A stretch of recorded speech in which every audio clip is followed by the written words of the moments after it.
Bonjour à tous et bienvenue en direct sur Public Sénat. Voici les titres de Sénat 360.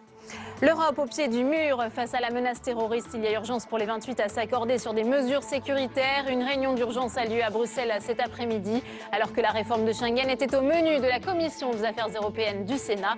Analyse et décryptage à suivre. La loi travail connaîtra-t-elle un nouvel élan? Une nouvelle version a été présentée ce matin au Conseil des ministres. La contestation reste vive contre ce texte, à la fois dans la rue, les lycéens et les étudiants manifestent aujourd'hui à Paris, mais aussi du côté du patronat et des frondeurs socialistes qui présentent leur contre-projet. Le débat dans un instant. La réforme constitutionnelle peut-être pas définitivement enterrée. Gérard Larcher, le président du Sénat, a rencontré François Hollande hier. Une conversation franche qui pourrait faire bouger les lignes et avancer jusqu'à un compromis, ce qui permettrait la réunion d'un congrès. Les explications dans notre édition. Et je vous rappelle que vous pouvez réagir à tous nos débats sur Twitter, #Sénat360. Pour nous accompagner cet après-midi, nos journalistes en direct, Saveria Rojek, salle des conférences au Sénat, et Tam Tranui au cœur du cortège parisien des opposants à la loi El Khomri. Le multiplex, c'est tout de suite.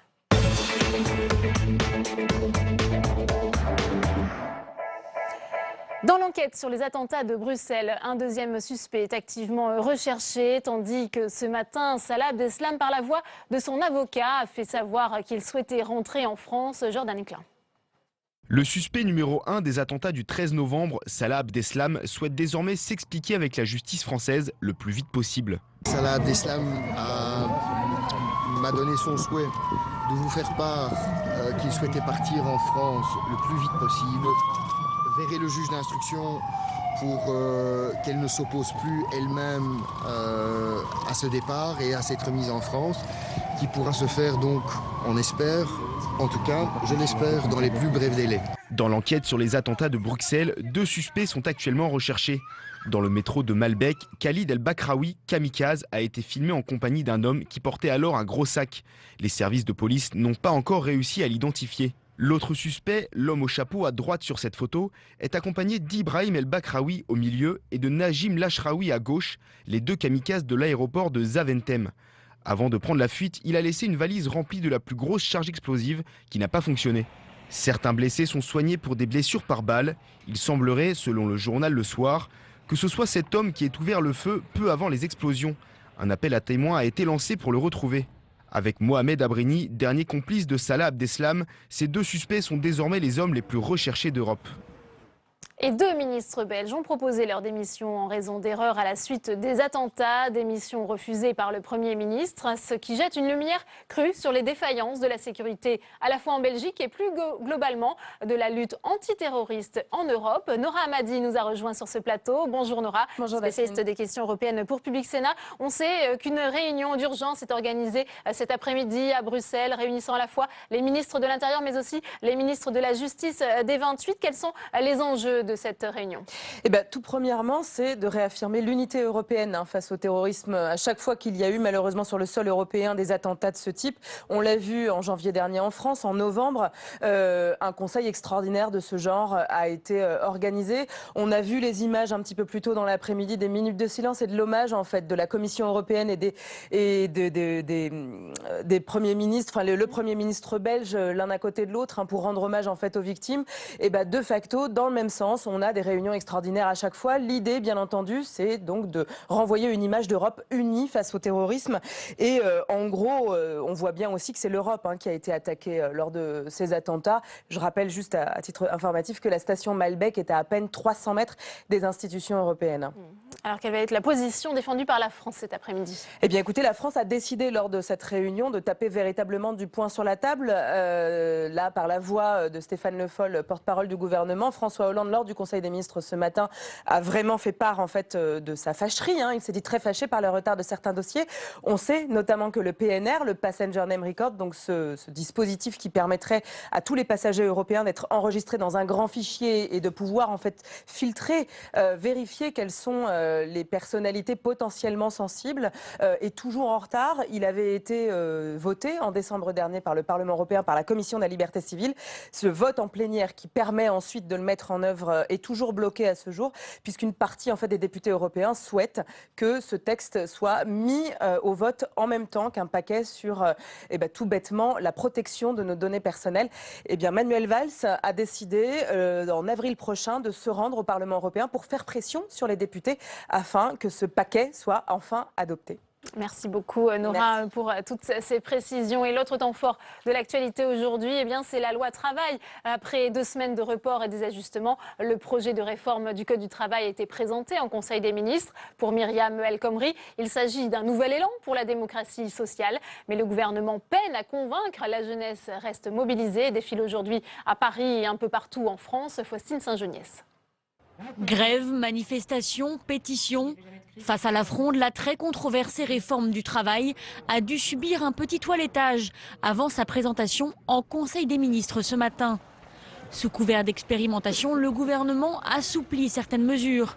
C'est un vrai nouvel élan pour la démocratie sociale dans notre pays, puisque ce texte marche sur 2 jambes. Il est équilibré, à la fois des nouvelles souplesses aux entreprises pour améliorer la compétitivité de notre économie, et puis de nouvelles protections, de nouveaux droits pour les salariés. Premier changement majeur, le plafonnement des indemnités prud'homales disparaît. Casus belli pour les syndicats, il est remplacé par un barème indicatif. Autre mesure demandée par les syndicats réformistes, le renforcement du compte personnel d'activité, tout comme la généralisation de la garantie jeune. Parmi les suppressions réclamées et obtenues, les PME ne pourront plus conclure des forfaits jours de gré à gré avec leurs salariés. Plus question non plus de fractionner le temps de repos de manière unilatérale. Restent plusieurs sujets polémiques en suspens. La possibilité pour les syndicats minoritaires signataires d'un accord de consulter les salariés par référendum pour valider le résultat. Elle ne sera pas supprimée mais verra son champ limité. Le point d'achoppement majeur reste les licenciements économiques. Le gouvernement a réécrit l'article à la marge, malgré les revendications syndicales. Manuel Valls souhaite une adoption dès cet été. Le texte doit faire l'objet d'une procédure accélérée. Et on va tout de suite retrouver Tam Tranui, notre journaliste en direct du cortège parisien. Tam, vous êtes place Vauban, à proximité des Invalides, de la manifestation bat son plein. Quelle est l'ambiance sur place ? Écoutez, je suis boulevard des Invalides et là, ici, la manifestation est en train de se terminer, en train de se disperser. Cette manifestation qui a débuté à 12h30 avec des étudiants, mais aussi des syndicalistes. Et je suis d'ailleurs avec Virginie Janssen-Imbrecht, qui est membre du bureau confédéral de la CGT. Alors tout d'abord, votre sentiment sur cette manifestation? Il y a eu quand même moins de monde que lors des autres mouvements. Oui, bonjour. Cette manifestation aujourd'hui sur Paris, elle a rassemblé 25 000 personnes environ, salariés, jeunes, lycéens, étudiants ensemble. Et cette manifestation n'était qu'une étape. Et pour nous, il semblait nécessaire de pouvoir marquer le coup aujourd'hui, jour de présentation du projet de loi au Conseil des ministres. Mais nous nous concentrons particulièrement sur le 31 qui s'annonce d'ores et déjà, et on a beaucoup d'indicateurs, très très très forts. Oui, c'est le 31 mars qui sera la grosse journée de manifestation. Mais est-ce qu'il n'y aura pas des difficultés? On sait que le front syndical est fissuré. On sait aussi qu'il y a tout de même ce contexte sécuritaire compliqué qui fait aussi que ce texte passe au second plan.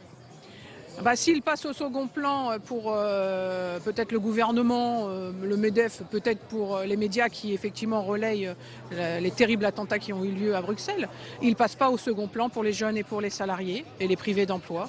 Donc le 31 mars, je vous le dis, malgré ce qui s'est passé, et on en tiendra compte sur les questions de sécurité, on y est très attentif, mais il s'annonce très très fort. Nous, on a des organisations, des UD par exemple, où il y a des bus, beaucoup plus de bus commandés que par exemple le 9 mars. D'autres où ils n'ont pas encore commandé les listes et les bus et les listes sont pleines. On a des arrêts de travail dans beaucoup d'entreprises, y compris, on nous dit, des entreprises qui depuis longtemps n'étaient pas forcément en grève sur des questions de ce type-là. Donc tous les indicateurs indiquent qu'on aura un très très grand 31 et une mobilisation forte des salariés, des privés d'emploi, y compris les retraités qui prennent leur place. Alors sur le fond, le gouvernement a tout de même lâché du lest sur le projet de loi travail. Par exemple sur le plafonnement des indemnités prud'homales qui va rester indicatif. On parle aussi d'un contrôle accru du juge sur les licenciements économiques. Est-ce que ça ne vous satisfait pas ? Absolument pas. On a eu l'occasion déjà de le dire à moult reprises, hein, mais c'est complètement insatisfaisant. De parler de titres indicatifs, par exemple pour les indemnités prud'homales, pour nous, on sait que de toute façon, très vite, ça deviendra un plafond. Les mesures sur les licenciements économiques, ça n'empêchera aucunement les entreprises à construire des bilans pour nous démontrer que de toute façon, il faut faire des licenciements économiques. Et puis de toute façon, d'une façon générale, ce texte globalement est complètement insatisfaisant et nous on le demande purement et simplement son retrait. Et on a des propositions, nous, pour de nouveaux droits pour les salariés. Donc aujourd'hui, les quelques rétropédalages du gouvernement sur le texte ne satisfont pas et vous aurez noté qu'ils ne satisfont pas tous ceux qui sont mobilisés. Et d'ailleurs, il y a un sondage qui est paru aujourd'hui où les Français restent à 71% opposés au texte. Vous ne reconnaissez aucune mesure, le compte personnel d'activité, l'encadrement des travailleurs détachés. On sait que ce sont des mesures qui satisfont par exemple la CFDT? Oui, mais nous, c'est des mesures, je vous le dis, c'est que le problème qu'on a, c'est la philosophie globale du texte. Il y a des mesures, par exemple, sur les travailleurs détachés, on n'a pas besoin de ce texte de loi pour travailler cette question-là. Donc nous, on a des propositions depuis longtemps, on n'a pas entendu qu'il y ait ce projet. Donc aujourd'hui, il n'y a pas aucune mesure qui peut satisfaire. Et globalement, c'est la question de l'inversion de la hiérarchie des normes, ou plus précisément, pour que ça parle mieux à tout le monde, là, ça veut dire un code du travail par entreprise. Donc on va générer et la concurrence entre les salariés, mais y compris la concurrence entre les grosses entreprises et les petites entreprises, qui elles-mêmes ne sont pas satisfaites d'ailleurs de ce projet. Merci beaucoup Virginie Janssen-Labrèche d'avoir répondu à nos questions. Je rappelle que vous êtes membre du bureau confédéral de la CGT. À tout à l'heure Delphine, toujours en direct de la manifestation. Merci beaucoup Tam, et puis sachez que les lycéens étaient aussi mobilisés contre le projet de loi travail ce matin. Des incidents ont éclaté entre des manifestants et les forces de l'ordre, boulevard Port-Royal dans le 14e arrondissement de Paris. Vous le voyez sur ces images de Paul Bouffard. Et on ouvre tout de suite le premier débat de Sénat 360 consacré à la loi travail, enfin présentée en Conseil des ministres.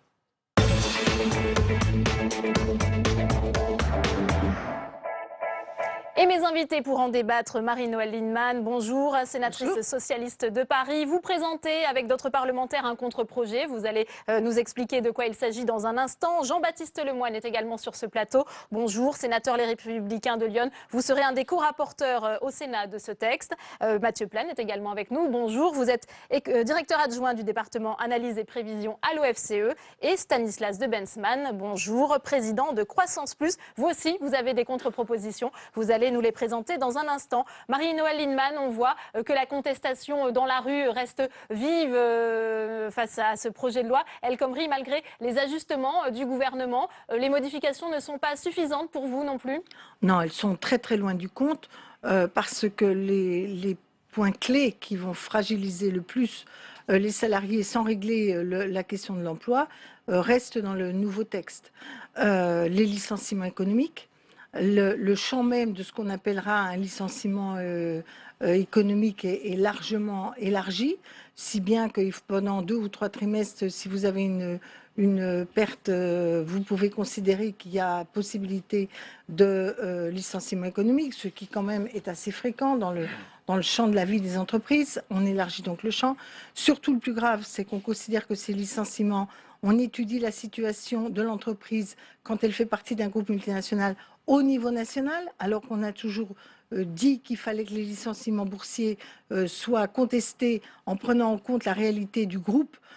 Et on inverse la charge de la preuve, c'est-à-dire que jusqu'à présent, il fallait faire la preuve que c'était vraiment une grosse difficulté. Là, on dit le juge pourra, mais comment il va faire avec les prix de transfert et autres, le juge ne sera pas la plupart du temps en situation. Il y a le changement de la hiérarchie des normes et le dumping social instauré dans le pays alors qu'on le combat au niveau international.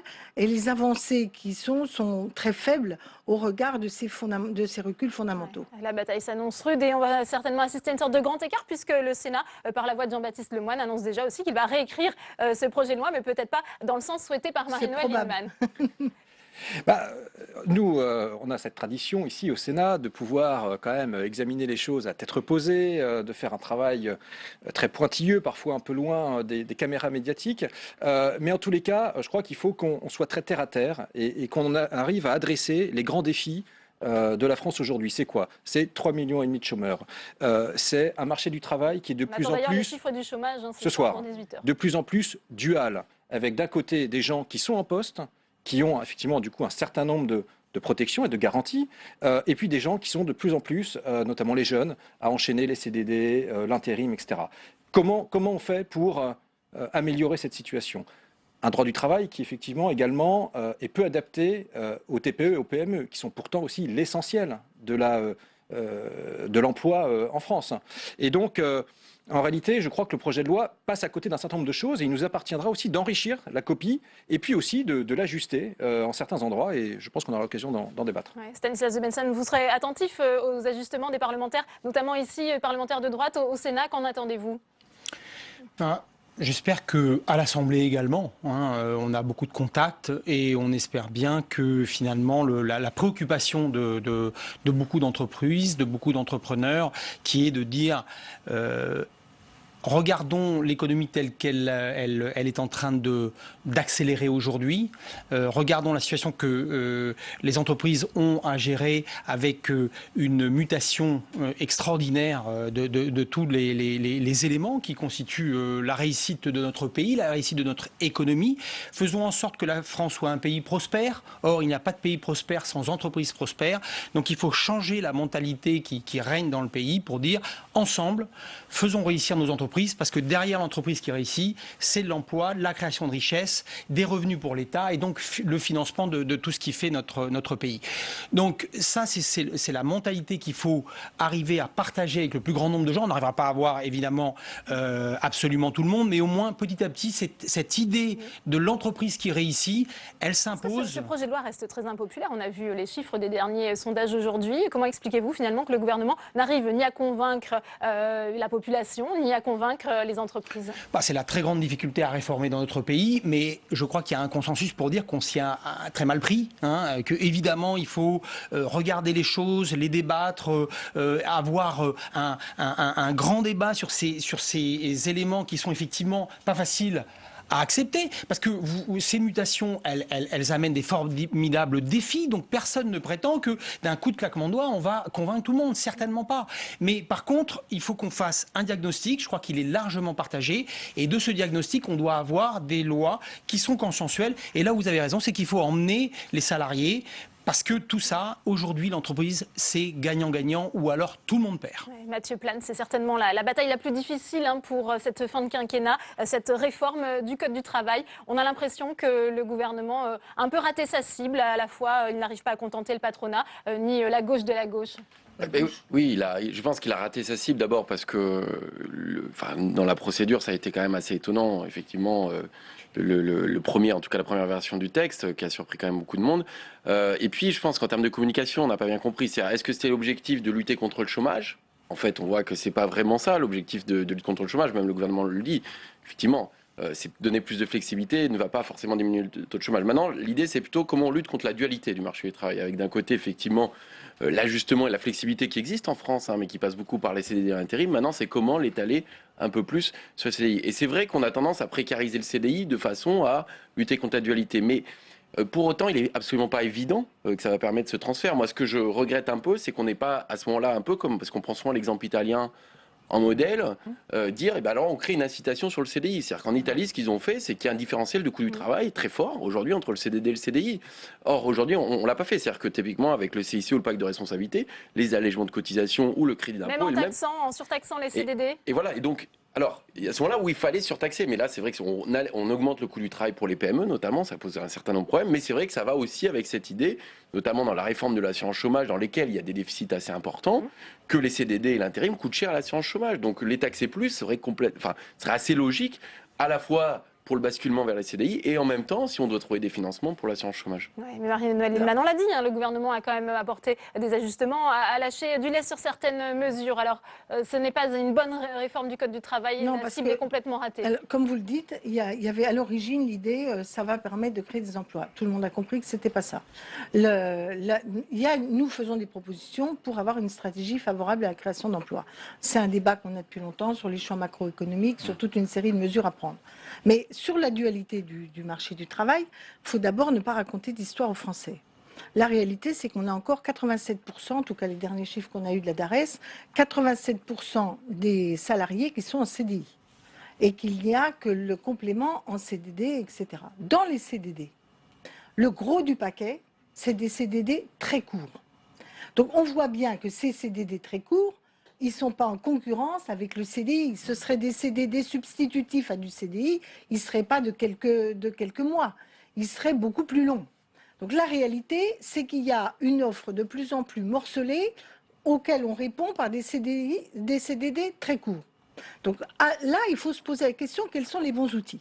Et nous proposons, en effet, premièrement, des incitations au CDI, comme l'a fait Renzi. Et d'ailleurs, quand vous regardez les aides pour les embauches PME, on se rend compte qu'il y a en fait un assez grand succès à ces aides à l'embauche, et que là-dedans, une fois qu'il y a une aide à l'embauche, c'est quand même pas mal en CDI, disons. Donc, on est pour cette stratégie. Deuxièmement, pénaliser le CDD. Et troisièmement, le chômage partiel. Parce que l'argument qu'on peut entendre, c'est le côté trop inégal des carnets de commandes. Et l'Allemagne a mis en place un dispositif que nos grandes entreprises n'utilisent pas trop mal, mais que les PME, c'est trop compliqué, c'est trop bureaucratique. Là, il faut se doter d'outils pour mettre ça. Et par ailleurs, la question qu'a posée monsieur sur l'évolution du monde du travail avec les nouvelles technologies impose des nouvelles réflexions sur les stratégies.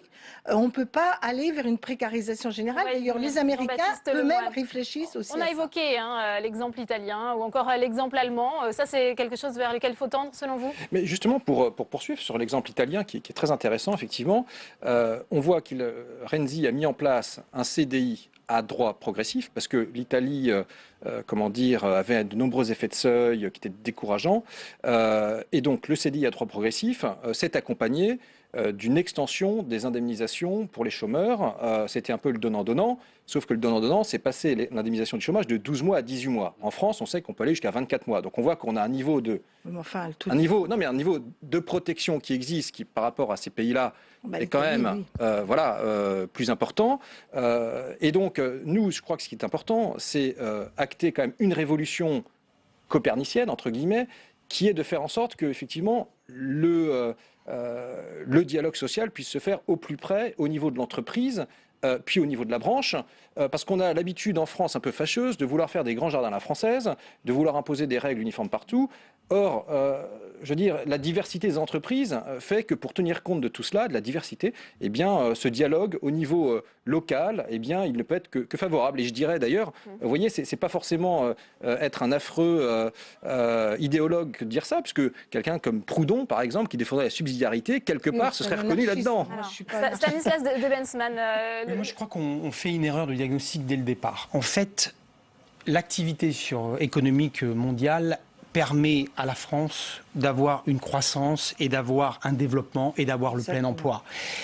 Mais simplement, il faut des entreprises compétitives qui vont trouver des marchés et qui vont avoir des produits de qualité qui sont à des prix compétitifs. On a complètement oublié ça. On n'arrête pas de charger les entreprises et de faire en sorte qu'elles soient dans un niveau de marge très faible, avec une agilité très faible pour bouger, pour aller chercher des nouveaux marchés. Et du coup, on se plaint de ce que derrière, on n'a pas l'emploi. Évidemment, les grandes entreprises ont massivement délocalisé, elles se sont internationalisées. Qui reste dans ces difficultés, c'est les PME. Donc c'est vraiment là qu'il faut concentrer nos efforts. Et il faut qu'on réfléchisse en termes de stratégie de pays pour dire, des clients, il y en a partout. On a vu apparaître 2 milliards de clients supplémentaires sur la planète ces 25 dernières années. Par contre, on a fait s'effondrer la compétitivité de nos produits, donc on n'arrive plus à les vendre. On a perdu 25%, 30% de part de marché dans le commerce mondial ces 15 dernières années. Donc c'est un désastre.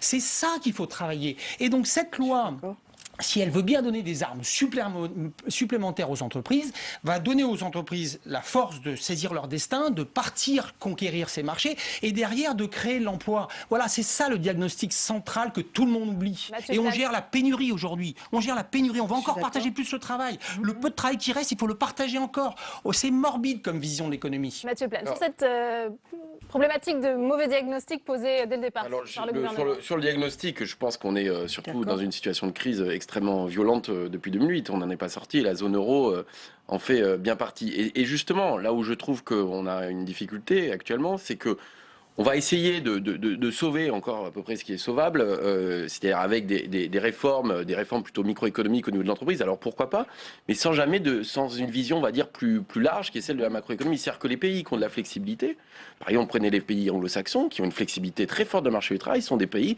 extrêmement régulationnistes d'un point de vue macroéconomique. Que ce soit les politiques monétaires, les politiques de change, les politiques fiscales, tout ce qui peut être justement des armes de régulation. Et ce sont des pays qui ne fonctionnent pas s'ils ne sont pas proches du plein emploi. Et donc, ils vont mettre en place cette régulation macroéconomique avec des niveaux d'activité élevés, ce qui permet d'avoir de la mobilité et de la flexibilité. Le problème, c'est que dans une situation de chômage de masse, accroître la flexibilité, on le sait que ça ne créera pas plus d'emplois forcément. Par contre, ça risque d'avoir des effets sur la précarité. Donc moi, il me manque un volet. Alors le volet sécurité, il existe plus ou moins par l'assurance chômage, mais bon, on va voir ce qui va sortir de la Convention UNIDIC. Bon, le compte personnel d'activité, effectivement, on en parle. Mais surtout, c'est comment aujourd'hui, aussi au niveau européen, on est capable de recréer des conditions de croissance. Au-delà de juste un ajustement par la flexibilité. La compétitivité, c'est pas que la flexibilité, c'est aussi de l'innovation, c'est de la R&D, c'est un certain nombre de choses. C'est effectivement un certain nombre. Les marges remontent et ça, c'est plutôt une bonne chose en ce moment. C'est effectivement savoir est-ce que le CICE, le pacte de responsabilité, c'est quand même 40 milliards. Est-ce que finalement on a touché notre cible en termes d'emploi et de compétitivité ou est-ce qu'effectivement il y a eu un certain nombre d'erreurs? Je pense qu'il faut aussi remettre à plat un certain nombre de choses et pas regarder juste, on va dire, sous le tropisme enfin d'une partie juste du marché du travail. Ouais, je reprends les termes de Myriam El Khomri ce matin, qui a présenté ce texte comme un nouvel élan pour la démocratie sociale, à la fois plus de souplesse pour les entreprises et plus de sécurité pour les salariés. Est-ce que ça veut dire de langage. Oui, enfin au bout d'un moment, ça va quoi. Je voudrais jamais à trouver un équilibre entre souplesse des entreprises et protection des salariés. La vraie question, c'est qu'on est en train de se rendre compte que la vraie question, c'est comment la France regagne des parts de marché, comment on devient un pays nouveau compétitif, capable d'affronter la concurrence mondiale et en même temps d'avoir une demande intérieure qui porte aussi, qui accompagne nos entreprises. C'est bien les choix macroéconomiques. C'est d'ailleurs pour ça que nous considérons qu'il faut le retrait de ce texte, parce que ce n'est pas le cœur de cible. Et après, on peut avoir des débats sur comment on organise cela. Moi, je considère qu'aujourd'hui, notre pays, par exemple, en matière de compétitivité industrielle, outre l'austérité européenne qui nous a corseté et l'euro fort, qui était très défavorable à, historiquement, le mode de production français, une des questions centrales, c'est la modernisation de l'outil de production. Quand vous voyez que l'âge moyen d'un robot en France, c'est 20 ans, en Allemagne, 7 ans. Au lieu de mettre, autant j'étais d'accord pour aider les entreprises qui sont en développement, qui portent de la modernisation, qui sont en concurrence internationale, autant mettre le CICE à Auchan, Carrefour, qui n'ont pas besoin de ça pour vivre. Il valait mieux mettre cet argent pour cibler notre aide. Et sur les politiques industrielles, c'est fondamental qu'on aide et on accompagne l'investissement, notamment en montée de gamme. Parce qu'il y a aussi ça. Et voilà. Non, pas trop. Oui. Mal ciblé. Alors, mal ciblé. D'abord, il faut bien comprendre que finalement, un Airbus, son coût, c'est pas seulement le travail, c'est que dalle. C'est aussi le balayeur de la société sous-traitante. Donc il faut pas du tout cibler des entreprises qui seraient soi-disant dans la compétition internationale sans voir que le coût final du produit français, il est aussi. Rien. Le salaire, c'est une accumulation. C'est une accumulation de coûts. Et vous avez tout à fait raison. Nous avons un outil industriel très vieillissant du fait des marges très faibles, principalement dues à la fiscalité étouffante que les entreprises françaises portent sur le dos. Moi, j'ai une filiale en Allemagne qui a un tiers de moins de charges sociales sur mes salaires et qui paye 30% de moins d'impôts sur les sociétés. Donc à la fin, et qui a en plus même pas de taxes professionnelles. Donc à la fin, ce différentiel de fiscalité fait que ma filiale allemande gagne de l'argent, est très profitable, et c'est beaucoup moins le cas pour mes affaires en France. Donc évidemment, ce que je vois bien que les Allemands ont pris la compétitivité de leur entreprise à bras-le-corps, et que c'est pas un système parfait, hein, et ils ont des défauts aussi en Allemagne, mais au moins ils ont ce niveau de fiscalité qui donne des marges aux entreprises allemandes et qui leur permettent de réinvestir en entreprise industrielle quand nous sommes étouffés par la fiscalité française. Le problème d'harmonisation fiscale européenne, ça sera peut-être abordé dans le projet de loi El Khomri, selon vous, peut-être par voie d'amendement au Sénat, Jean-Baptiste Lemoyne. Je pense qu'on balayera des sujets effectivement nombreux, connexes et annexes, mais importants. Mais je veux dire que attachons-nous au concret, effectivement au réel. Il va falloir, sur les CDD, il y a les CDD qui sont très courts, etc. Ok, il y a sûrement des choses à faire. Mais en même temps, un senior qui a 57 ans, qui n'arrive pas à retrouver un job, on lui dit, il y a un employeur qui dit, moi je te prends en CDD pendant 3 ans, ce qui n'est pas possible aujourd'hui, ou je te prends en CDI pendant 5 ans parce que ça te mène à la retraite. Peut-être qu'il sera content de retrouver un job plutôt que de rester. Non, mais plutôt que de rester. 3 ans, il va partir en retraite. Parce que il pourra la mise à retraite d'office, c'est que 70 ans. S'il veut rester plus longtemps, il peut rester plus longtemps. Dans ce cas-là, donc c'est pour ça qu'il y a des sujets très concrets. Et d'ailleurs, il faudrait qu'il reste pas plus longtemps on peut aussi étudier une des propositions que vous avez faites, que vous avez mises sur la table, en disant bonus-malus sur licenciement. Je pense qu'il faut regarder peut-être une expérience américaine qui est celle où chaque entreprise, on regarde ce qu'elle cotise et ce qu'elle coûte dans ses licenciements. Et ça incite les entreprises, du coup, à former leurs salariés, à faire en sorte que quand il y en a un qui quitte l'entreprise ou qui font quitter, ils font en sorte qu'ils retrouvent un emploi assez rapidement. Et donc, voilà, ce que je veux dire, c'est qu'attachons-nous au concret. Et sûrement, en enlevant l'idéologie, on devrait arriver à progresser sur certains points. Le mot de la fin pour vous, Mathieu Plane, on le disait, les chiffres du chômage sont attendus ce soir à 18h. Est-ce que vous pensez que la nouvelle mouture présentée ce matin au Conseil des ministres va permettre d'inverser cette fameuse courbe du chômage? Alors non, c'est clairement pas le... Enfin, la courbe du chômage peut s'inverser, mais ça ne sera pas lié à cette réforme sur le marché du travail. On voit bien que les phénomènes macroéconomiques aujourd'hui et un début de reprise qu'on peut attendre notamment pour 2016. Nous, on prévoit autour de... Enfin, on est à 1,6%. On est dans le seuil critique qui commence à permettre de faire baisser le chômage. Donc on voit de toute façon, si on n'a pas le niveau d'activité suffisant, on peut flexibiliser. De toute façon, on ne créera pas plus d'emplois. L'idée, c'est la flexibilité aujourd'hui, elle est duale. Il faudrait avoir une meilleure répartition de la flexibilité. Mais maintenant, si on veut un objectif de plein emploi, il faut aussi avoir des outils macroéconomiques assez puissants. Et si vous flexibilisez, vous gagnez des parts de marché, donc vous créez de la croissance. Et c'est malheureusement, on ne croit pas aux entreprises en France. Merci à tous les 4 d'avoir participé à ce débat. Il est 15h31 sur Public Sénat, toujours en direct. Merci à vous si vous nous rejoignez. Tout de suite, le rappel des titres de cette édition. La loi travail connaîtra-t-elle un nouvel élan? Une nouvelle version a été présentée ce matin au Conseil des ministres. La contestation reste vive contre ce texte, à la fois dans la rue. Les lycéens et les étudiants manifestent aujourd'hui à Paris, mais aussi du côté du patronat et des frondeurs socialistes qui présentent un contre-projet. L'Europe au pied du mur face à la menace terroriste. Il y a urgence pour les 28 à s'accorder sur des mesures sécuritaires. Une réunion d'urgence a lieu à Bruxelles cet après-midi, alors que la réforme de Schengen était au menu de la Commission des affaires européennes du Sénat. Analyse et décryptage à suivre. Alexandre Romanès, fondateur et directeur du cirque du même nom. Ce cirque tzigane arrivé en France il y a 22 ans lance pour la première fois un appel aux dons et alerte sur ses conditions de travail qui se sont dégradées. Il est l'invité de Sénat 360. Et je vous rappelle que vous pouvez réagir à tous nos débats sur Twitter, #Sénat 360. Pour nous accompagner cet après-midi jusqu'à 16h30, nos journalistes en direct, Saveria Rojek, salle des conférences au Sénat, et Tam Tranui, toujours au cœur du cortège parisien des opposants à la loi El Khomri. Le multiplex, c'est tout de suite.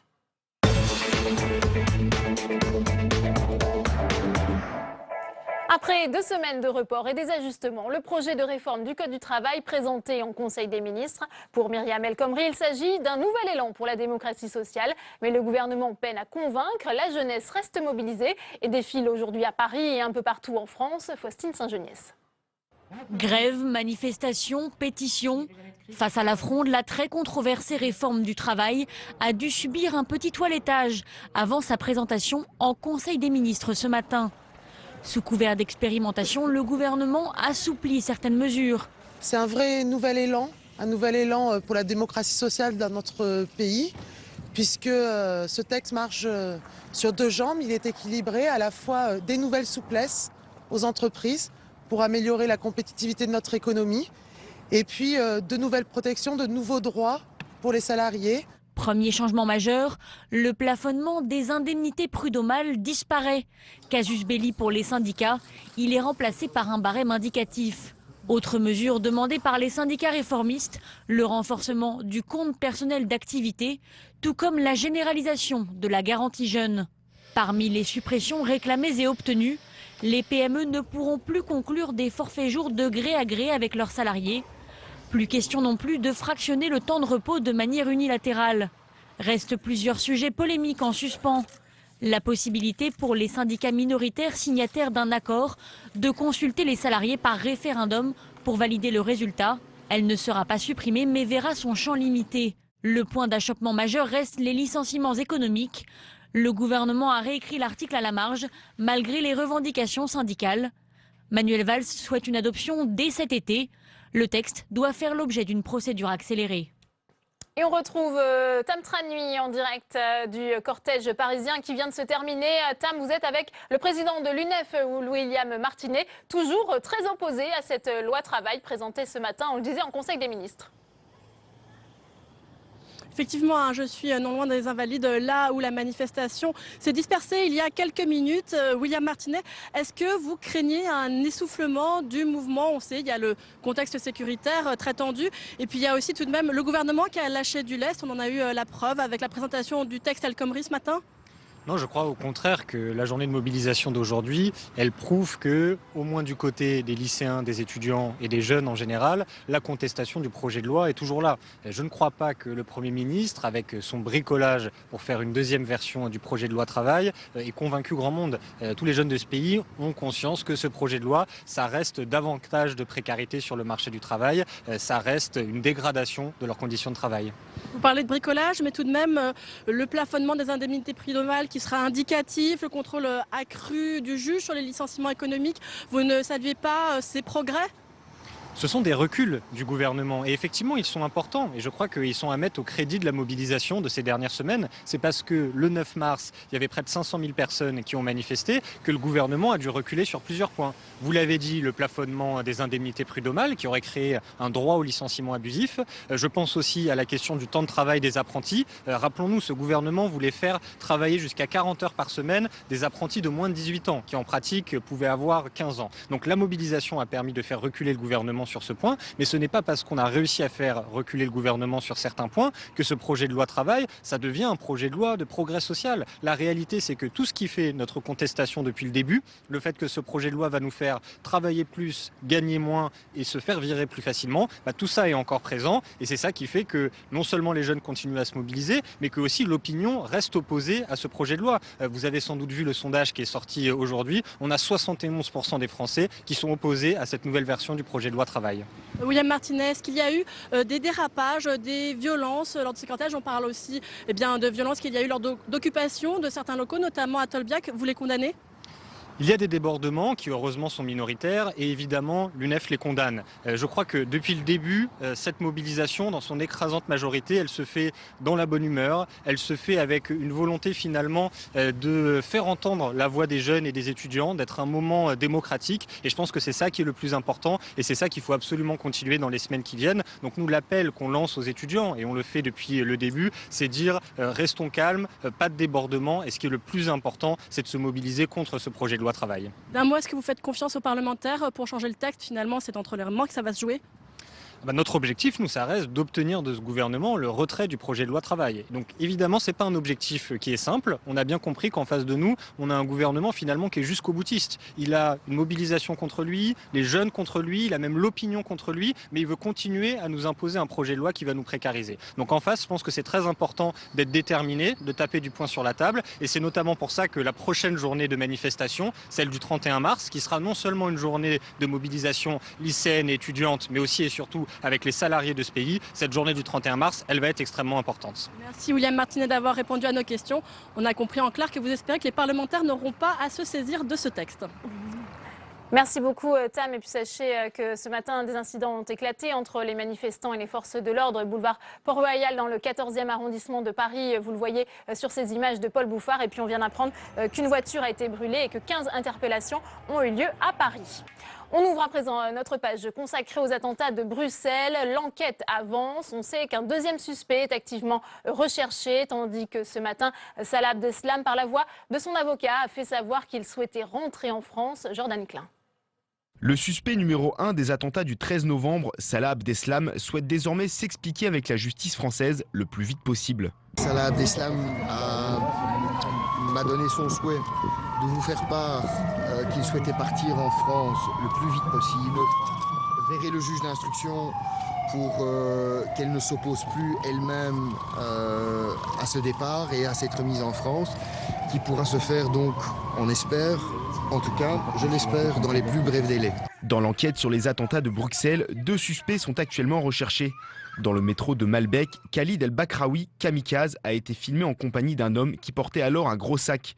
Les services de police n'ont pas encore réussi à l'identifier. L'autre suspect, l'homme au chapeau à droite sur cette photo, est accompagné d'Ibrahim El Bakraoui au milieu et de Najim Lachraoui à gauche, les deux kamikazes de l'aéroport de Zaventem. Avant de prendre la fuite, il a laissé une valise remplie de la plus grosse charge explosive qui n'a pas fonctionné. Certains blessés sont soignés pour des blessures par balle. Il semblerait, selon le journal Le Soir, que ce soit cet homme qui ait ouvert le feu peu avant les explosions. Un appel à témoins a été lancé pour le retrouver. Avec Mohamed Abrini, dernier complice de Salah Abdeslam, ces deux suspects sont désormais les hommes les plus recherchés d'Europe.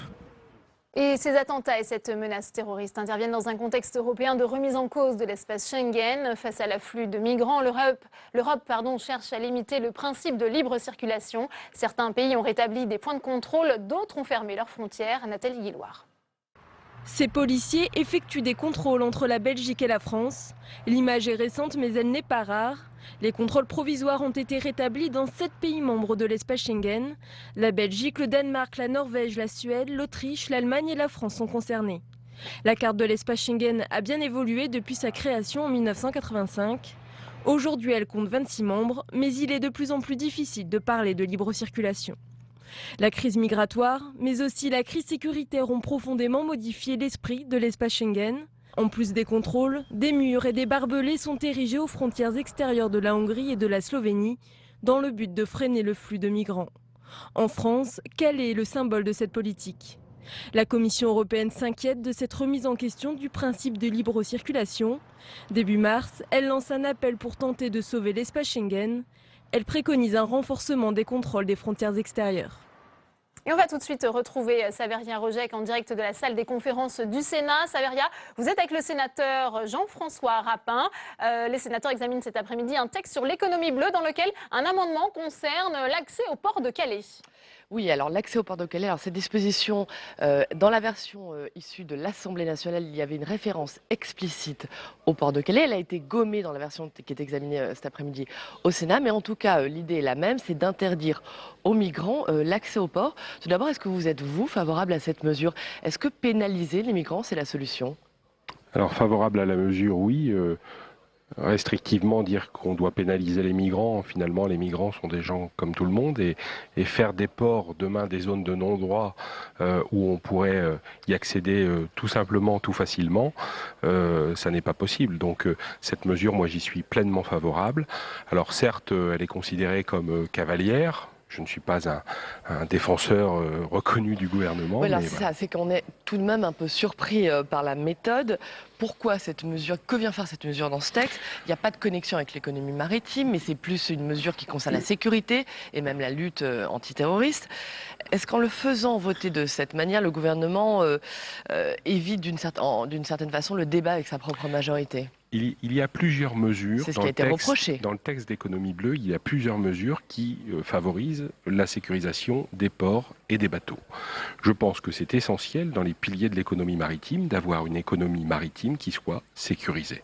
Aujourd'hui, c'est essentiel, ne serait-ce que pour son image de marque, ne serait-ce que pour son attractivité. Être tranquille dans nos ports, pouvoir les exploiter pleinement, être tranquille sur nos bateaux, pouvoir les exploiter pleinement, c'est un élément essentiel de l'économie. Certes, mais ce délit d'intrusion vise spécifiquement les migrants. Il y avait même, comme je l'ai dit, une référence explicite à la ville de Calais qui a été gommée depuis. Oui, les migrants, on a vu récemment sur certains événements que l'intrusion manifeste tous ces migrants dans le port a créé du désordre et pendant quasiment une journée a ralenti le trafic, a perturbé les conditions économiques du port. Donc c'est un délit d'intrusion dans les zones portuaires qui sera désormais puni de 6 mois d'emprisonnement. C'est un délit pénal. Oui, et puis d'une amende reconnue en tant que telle. C'est un délit pénal, effectivement. Ouais. C'est pas trop, justement, des mesures trop importantes, trop lourdes? Je pense que c'est marquant. Moi, je suis comme beaucoup d'élus de ma sensibilité à dire aujourd'hui tout ce qui va sécuriser, tout ce qui va profiter à la sécurité de la nation est essentiel et je le voterai. Alors quand on regarde dans le détail, ce délit existe déjà. Les forces de l'ordre peuvent déjà l'utiliser. Il a uniquement été renforcé, c'est-à-dire avec les 6 mois d'emprisonnement. Est-ce que c'était nécessaire, cette escalade sécuritaire? Je pense qu'il est important. C'est pas une escalade sécuritaire puisque vous dites qu'il existait. C'est simplement une escalade pénale. C'est-à-dire qu'on renforce la pénalisation d'un événement qui n'est pas normal.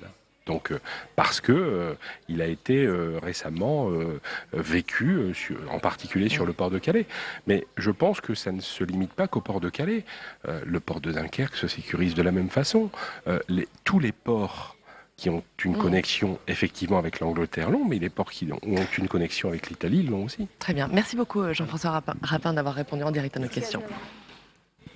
Merci beaucoup Saveria.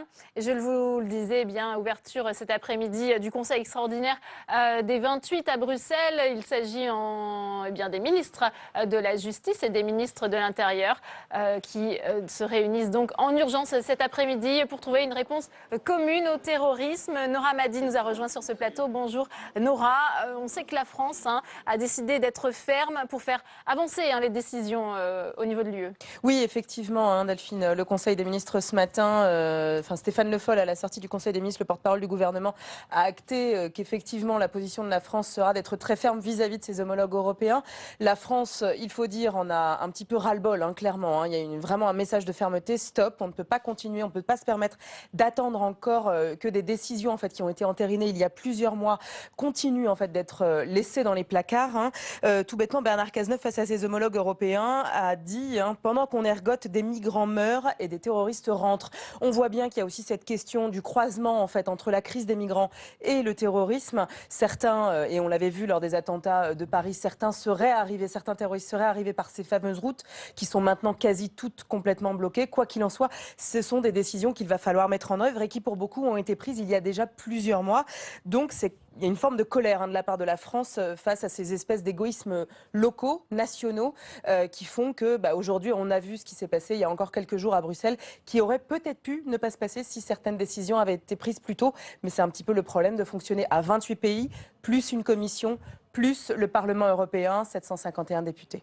Mais justement, Nora, où sont les failles en fait Tout bêtement, Delphine, les failles elles sont liées à des décisions qui ont été prises il y a plusieurs mois et qui ne fonctionnent toujours pas. On sait aujourd'hui, on a bien vu lors des attentats de Paris que les polices européennes sont dans l'incapacité, même presque chronique, de fonctionner ensemble, de se donner des renseignements. On a vu que là, sur le cas belge, la police franco-belge a plutôt bien fonctionné, mais c'est quand même un des rares cas en Europe. Tout bêtement, on a par exemple la base Schengen. Schengen, c'est l'espace de libre circulation qui compte 26 pays. Il y a aussi une base de données qui nous permet d'avoir accès à des fichiers d'individus qui seraient potentiellement dangereux. Or, elle n'est à peine renseignée. Seule la France le fait systématiquement.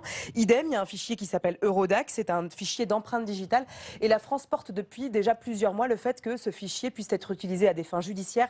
Ce n'est toujours pas le cas. Autre chose symbolique, le PNR, ce fameux dossier, le Passenger Name Records, donc cette base de données des noms des passagers, leur trajectoire, les bagages, etc., les places que vous prenez, le type de repas, à la Loupa par exemple, c'est la première fois que Bernard Cazeneuve l'avait pointé en disant que c'était une urgence, c'était en mai 2014. Il sera peut-être voté en avril prochain. Merci beaucoup Nora pour votre décryptage et toutes ces précisions. Dans le reste de l'actualité parlementaire, une sortie de crise pourrait se profiler pour l'exécutif empêtré dans la réforme constitutionnelle. Après le vote non conforme du Sénat, les présidents des deux assemblées vont tenter dans un délai rapide de trouver des convergences. Marie Brémond. Sortir de l'impasse sans perdre la face, c'est la difficile équation à résoudre pour le chef de l'État en vue d'une éventuelle révision de la Constitution. Et pour tenter de trouver un compromis entre les deux assemblées, François Hollande a reçu ce matin Claude Bartolone. Hier, c'était Gérard Larcher avec qui il discutait.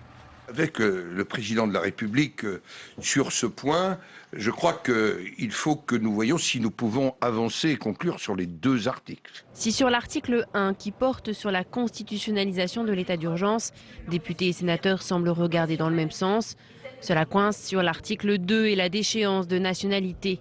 L'Assemblée nationale ne veut pas stigmatiser les binationaux. Le Sénat ne veut pas créer d'apatrides. Un principe présidentiel selon Gérard Larcher qui n'a pas manqué de le rappeler au chef de l'État. Je lui ai rappelé que le texte qui sortait des travaux du Sénat était très proche de ce qu'il avait proposé le 23 décembre. Était très proche, et oui, du pacte de Versailles, et qu'il me semblait que sur un dossier comme l'apatridie, il était difficile au Sénat de bouger parce que c'était un principe. Aujourd'hui, 3 scénarios se dessinent pour François Hollande. Ne pas convoquer le Congrès, un Congrès uniquement sur l'article 1 et la constitutionnalisation de l'état d'urgence, Un congrès sur les 2 articles avec une formulation qui puisse convenir aux députés et aux sénateurs. Et en cas de congrès, la navette parlementaire pourrait démarrer à l'Assemblée nationale dès la semaine prochaine, car tout le monde veut tourner la page de ce projet de loi constitutionnelle rapidement. François Hollande se laisse encore quelques jours pour trancher.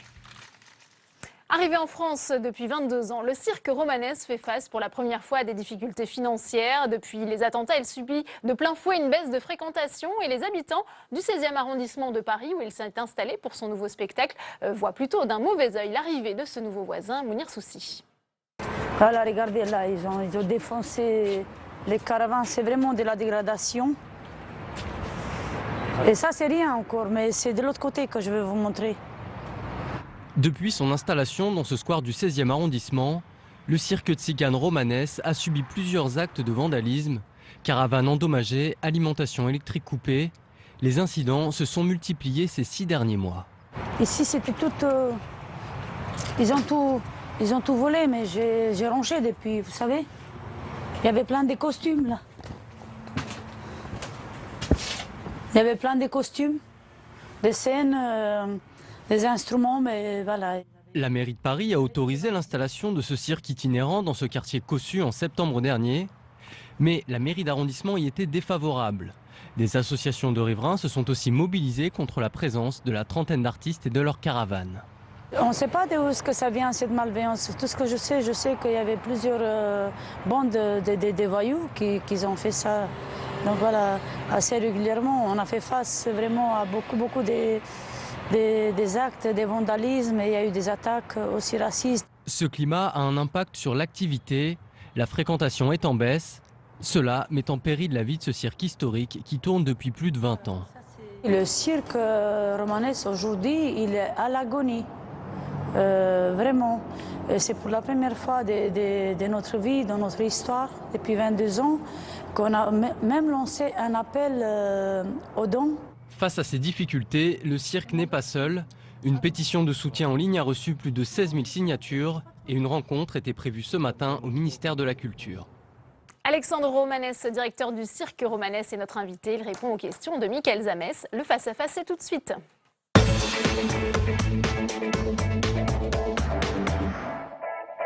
Bonjour Alexandre Romanès. Bonjour. Alors on a vu dans le reportage de Mounir Soussi, vous avez été presque violenté, si on peut appeler ça comme cela, des manifestations très importantes. Pourquoi, selon vous? Je pense que, d'abord, la situation, je pense, s'est beaucoup dégradée en France. Et c'est peut-être pas sûr que c'est lié au 16e arrondissement, d'ailleurs. Je pense qu'on aurait peut-être eu ça ailleurs aussi. Vous vous seriez installé ailleurs, ça aurait été pareil? Peut-être, c'est pas impossible. Alors dégradé, vous dites, situation s'est dégradée. Oui. Le climat s'est dégradé. Oui. Depuis les attentats du 11 novembre, ou ça remonte encore bien avant?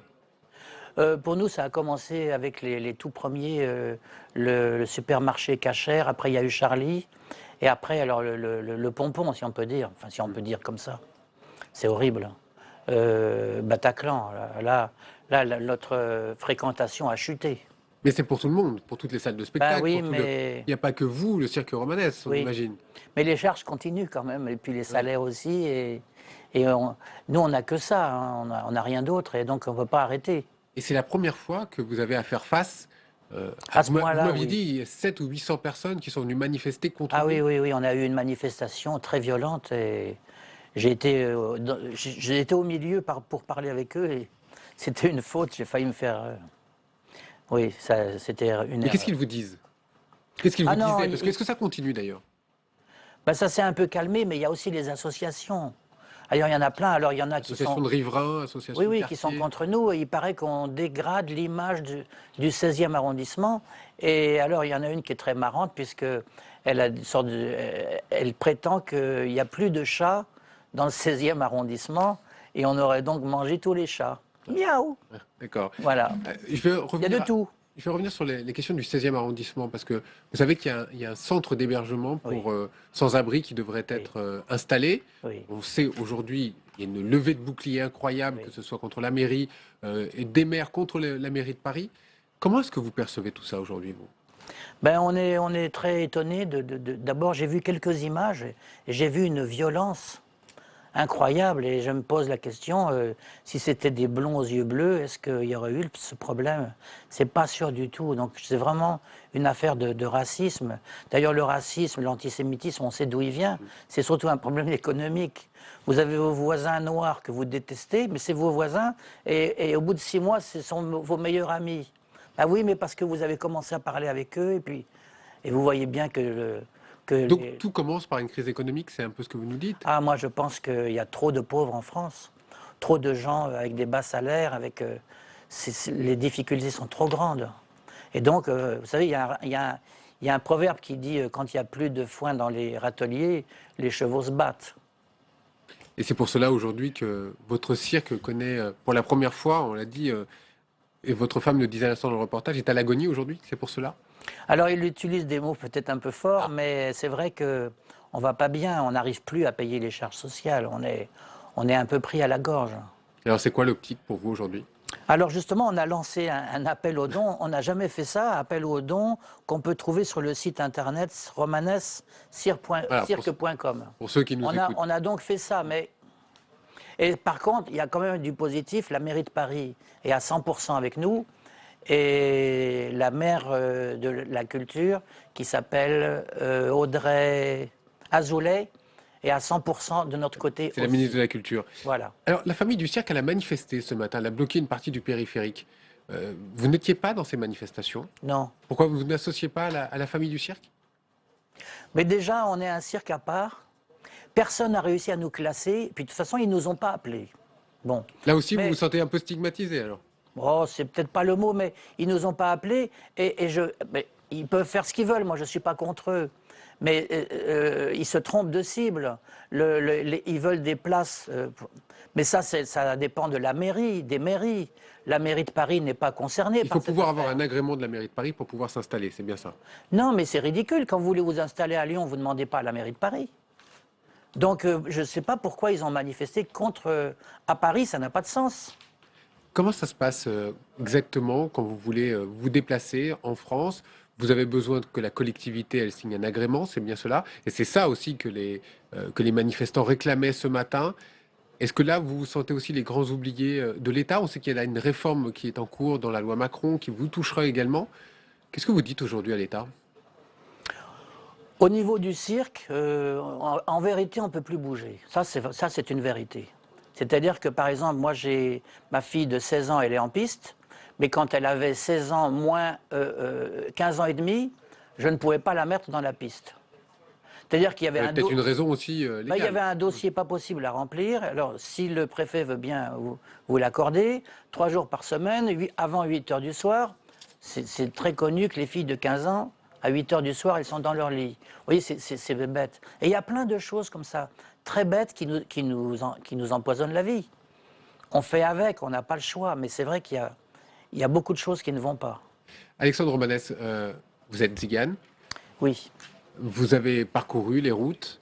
Aujourd'hui, quand vous voyez la crise qui secoue le monde entier, la crise des migrants, quel regard portez-vous aujourd'hui sur cela?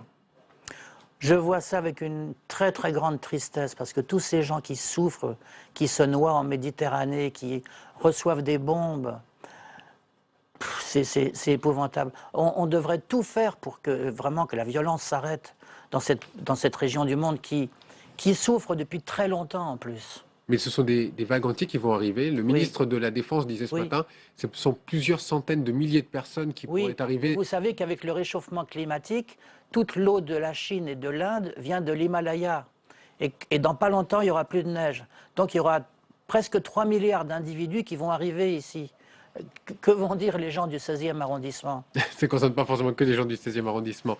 Mais est-ce que vous imaginez, est-ce que vous voyez aujourd'hui l'Europe à la hauteur, et plus particulièrement, est-ce que la France est à la hauteur de ce qui pourrait nous arriver aujourd'hui, de ce flux qui va arriver et qui arrive? Moi, je n'ai pas de solution quand la maison brûle. J'ai des solutions pour qu'elle ne brûle pas. Moi, ma solution à moi, c'est qu'il ne faut pas mettre de... Alors, je ne suis pas...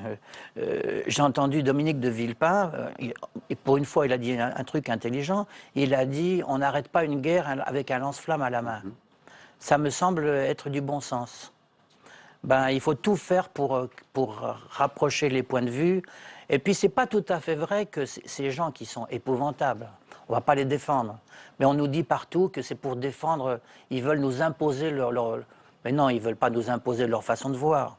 Ils ont leurs idées à eux qui sont détestables. Mais voilà, qu'on les laisse faire avec leurs idées et puis gardons les nôtres. Vous écrivez en ce moment, votre livre va bientôt sortir. J'ai 2 livres à publier bientôt, mais peut-être pas chez Gallimard, car M. Guy Goffet ne veut pas.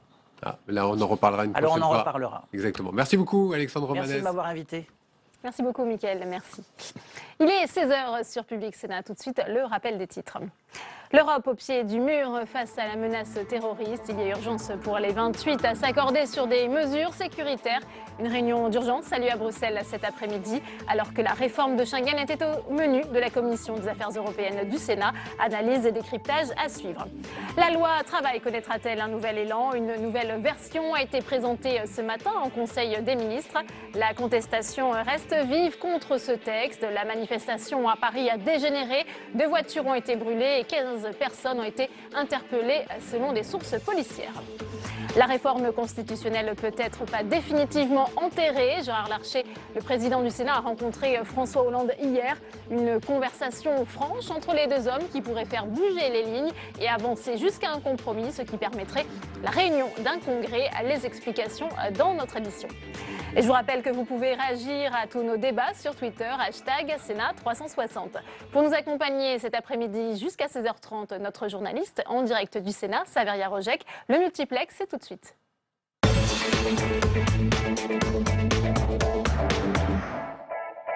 Après 2 semaines de report et des ajustements, le projet de réforme du Code du travail présenté enfin ce matin au Conseil des ministres. Pour Myriam El Khomri, il s'agit d'un nouvel élan pour la démocratie sociale. Mais le gouvernement peine à convaincre. La jeunesse reste mobilisée et défile aujourd'hui à Paris et partout en France. Faustine Saint-Geniès. Grève, manifestations, pétitions. Face à la fronde, la très controversée réforme du travail a dû subir un petit toilettage avant sa présentation en Conseil des ministres ce matin. Sous couvert d'expérimentation, le gouvernement assouplit certaines mesures.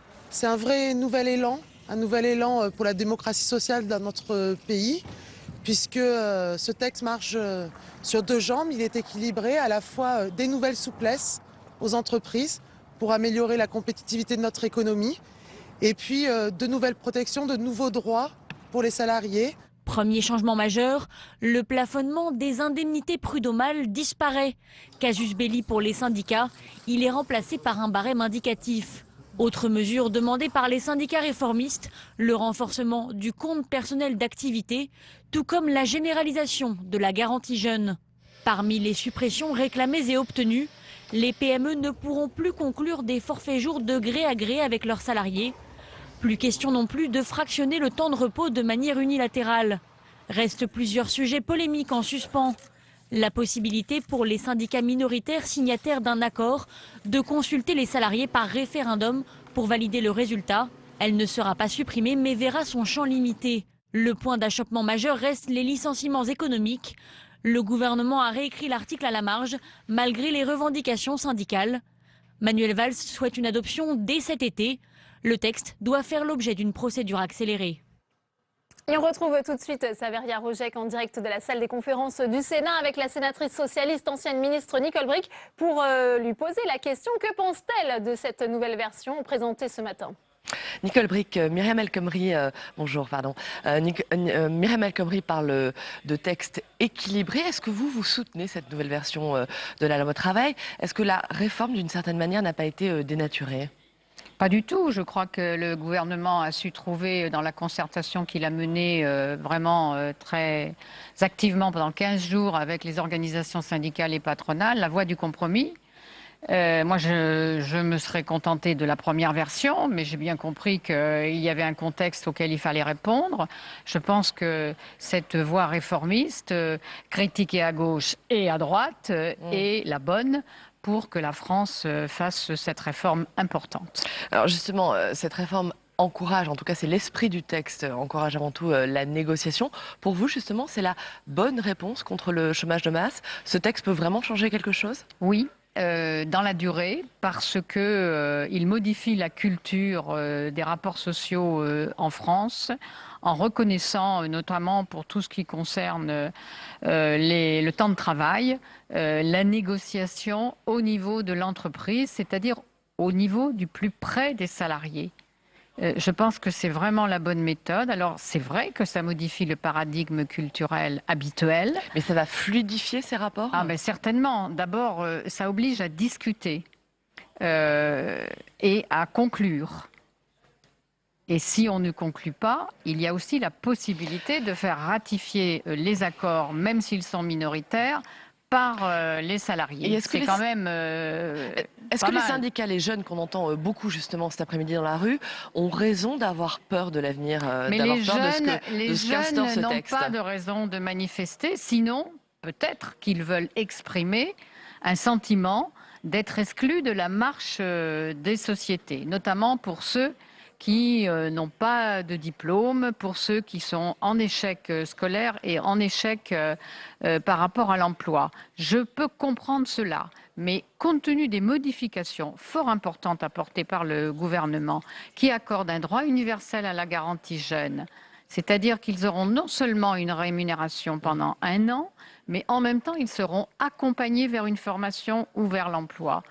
Je pense qu'ils ont obtenu là ce qui n'était même pas sur la table et en même temps, ils porteront un droit à la formation. Alors, on peut faire mieux encore au travers du compte personnel d'activité. Pourquoi pas leur donner des droits supplémentaires à la formation dès lors qu'ils font des stages. Jean-Baptiste Lemoyne, très rapidement, Jean-Baptiste Lemoyne, sénateur Les Républicains, qui co-rapporteur du texte ici au Sénat, il annonce une réécriture du texte au Sénat, avec en particulier des mesures en faveur des TPE et des PME. Le gouvernement réfléchit lui-même à la possibilité. Alors moi, je pense qu'on est dans une nouvelle étape après le Conseil des ministres. On est dans l'étape parlementaire.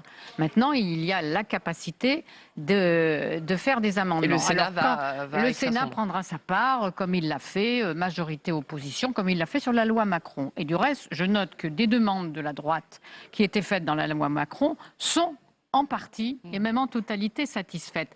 Moi, j'en ai assez des positions guerrières des uns et des autres qui veulent prendre en otage ce texte. À droite, pour les primaires à l'intérieur du parti Les Républicains, et sur l'extrême gauche parce qu'ils sont contre la politique du gouvernement. Ils lui déclarent la guerre au travers d'un pseudo-contre-projet. Très bien, merci beaucoup Nicole Bricq. On a bien compris, place au travail parlementaire maintenant sur cette loi sur la réforme du Code du travail. Merci beaucoup Saveria. 3 jours après les attentats de Bruxelles, l'enquête se poursuit. Un deuxième suspect est activement recherché. Ce matin, Salah Abdeslam, par la voix de son avocat, a fait savoir qu'il souhaitait rentrer en France. Jordan Klein. Le suspect numéro 1 des attentats du 13 novembre, Salah Abdeslam, souhaite désormais s'expliquer avec la justice française le plus vite possible. Salah Abdeslam m'a donné son souhait de vous faire part qu'il souhaitait partir en France le plus vite possible. Verrez le juge d'instruction pour qu'elle ne s'oppose plus elle-même à ce départ et à cette remise en France, qui pourra se faire donc, on espère, en tout cas, je l'espère, dans les plus brefs délais. Dans l'enquête sur les attentats de Bruxelles, 2 suspects sont actuellement recherchés. Dans le métro de Malbec, Khalid El-Bakraoui, kamikaze, a été filmé en compagnie d'un homme qui portait alors un gros sac. Les services de police n'ont pas encore réussi à l'identifier. L'autre suspect, l'homme au chapeau à droite sur cette photo, est accompagné d'Ibrahim El-Bakraoui au milieu et de Najim Lachraoui à gauche, les 2 kamikazes de l'aéroport de Zaventem. Avant de prendre la fuite, il a laissé une valise remplie de la plus grosse charge explosive qui n'a pas fonctionné. Certains blessés sont soignés pour des blessures par balle. Il semblerait, selon le journal Le Soir, que ce soit cet homme qui ait ouvert le feu peu avant les explosions. Un appel à témoins a été lancé pour le retrouver. Avec Mohamed Abrini, dernier complice de Salah Abdeslam, ces 2 suspects sont désormais les hommes les plus recherchés d'Europe. Et 2 ministres belges ont proposé leur démission en raison d'erreurs à la suite des attentats. Démission refusée par le Premier ministre, ce qui jette une lumière crue sur les défaillances de la sécurité en Belgique et plus globalement dans la lutte antiterroriste en Europe. Et c'est dans ce contexte qu'une réunion des ministres de l'Intérieur et de la Justice des 28 se tient actuellement à Bruxelles. Objectif, faire avancer les négociations pour adopter un véritable plan de lutte contre le terrorisme en Europe. Dans ce contexte, l'espace Schengen est de plus en plus contesté. Nathalie Guilloire. Ces policiers effectuent des contrôles entre la Belgique et la France. L'image est récente mais elle n'est pas rare. Les contrôles provisoires ont été rétablis dans 7 pays membres de l'espace Schengen. La Belgique, le Danemark, la Norvège, la Suède, l'Autriche, l'Allemagne et la France sont concernés. La carte de l'espace Schengen a bien évolué depuis sa création en 1985. Aujourd'hui, elle compte 26 membres, mais il est de plus en plus difficile de parler de libre circulation. La crise migratoire, mais aussi la crise sécuritaire ont profondément modifié l'esprit de l'espace Schengen. En plus des contrôles, des murs et des barbelés sont érigés aux frontières extérieures de la Hongrie et de la Slovénie, dans le but de freiner le flux de migrants. En France, quel est le symbole de cette politique ? La Commission européenne s'inquiète de cette remise en question du principe de libre circulation. Début mars, elle lance un appel pour tenter de sauver l'espace Schengen. Elle préconise un renforcement des contrôles des frontières extérieures. Et une proposition de résolution a été présentée ce matin devant la Commission des Affaires européennes du Sénat. Objectif, réformer Schengen dans un contexte de crise migratoire. Flora Sauvage. Face à l'afflux de réfugiés, la Commission aux Affaires européennes du Sénat veut renforcer Schengen. Cela passe par une proposition de résolution européenne. Parmi les mesures avancées, les sénateurs souhaitent réformer la Convention de Dublin, renforcer Frontex. Ils souhaitent aussi un enregistrement systématique et biométrique des entrées et des sorties de l'espace Schengen. Que Frontex, l'agence de contrôle aux frontières extérieures de l'Union européenne, puisse être dotée de pouvoirs supranationaux. Puisqu'à l'heure actuelle, ceux qui font les contrôles, c'est les États qui sont souverains. La Grèce, à titre d'exemple, la Grèce n'a clairement pas les moyens de faire ses contrôles elle-même. Et donc Frontex, naturellement, lui donne un grand coup de main. Mais rétablir des contrôles systématiques aux frontières ne suffira pas. Les sénateurs insistent aussi sur la coopération entre les États et l'interconnexion des fichiers.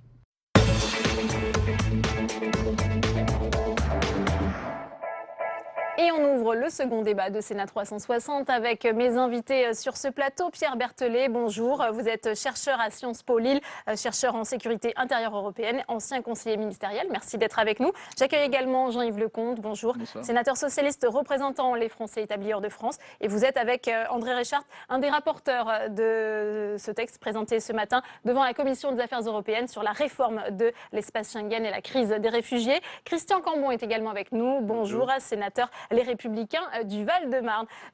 Cette réforme de Schengen, est-ce qu'elle est possible, Jean-Yves Lecomte, sans dénaturer l'esprit de libre circulation qui prévalait lors de la création de cet espace ? Pas du tout. L'esprit de libre circulation était finalement une étape, mais on s'aperçoit que les principes qui avaient été mis autour ne répondent finalement pas aux enjeux nouveaux. Par contre, ce qu'on doit constater aussi, c'est que dans cette affaire, l'Union fait la force, parce que les défis que tous les pays de l'espace Schengen doivent affronter sont les mêmes. Et que ce que nous avons appris à faire ensemble est un outil pour mieux coopérer. Donc finalement, renforcer notre coopération et faire en sorte que finalement les frontières extérieures, qui sont quand même moins nombreuses que l'ensemble des frontières intérieures, peuvent être, si on le veut, bien mieux surveillées. Et c'est l'état des propositions que nous avons fait ce matin. Mieux contrôler l'extérieur pour être en sécurité à l'intérieur. Ouais, renforcer le contrôle aux frontières extérieures, oui, j'imagine, Christian Cambon, mais lesquelles finalement ?